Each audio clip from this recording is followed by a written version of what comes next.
65,000 रुपयाला गाय घेतली होती. ती गाय आज आजारी पडली.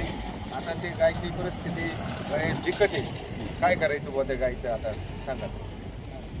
तिला कुणी घेऊन नाही राहिलं. मग आता ते गायचं तिला 25,000 रुपये खर्च होऊन गेला मला. मग व्यापारी लोक बी घेऊन नाही राहिले. त्यांची परिस्थिती म्हणते आम्हाला बंदी आहे, आम्ही घेऊ शकत नाही. काय करायचं मग आता तुम्ही तुमचं बघा. तुम्ही तिकडं काही करा. परिस्थिती 25,000 रुपये खर्च करू नये. आज गाई बिकट अवस्थेमध्ये जेवण जात नाही. गाई परेशानमध्ये त्या शेतकऱ्यांनी करायचं काय?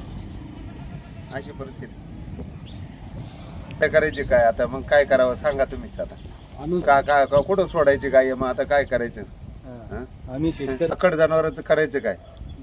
मेली तर कुत्रं मांजर खातील. पण आता आहे तोवर तर खर्च भयान होऊन गेला. त्याचं आम्ही काय करायचं? खर्च तर तिला काय तसं मरून देता येत नाही. दररोज डॉक्टर पाठी चालू आहे. करायचं काय आम्ही? मग कुठून पैसे आणायचे? कुठून? परिस्थिती भयान बसली. असं घरी करायला कोण नाही. बरोबर काय सांग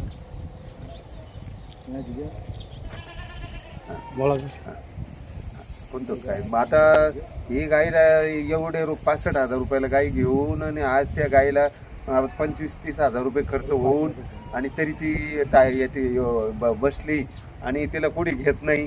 आणि मग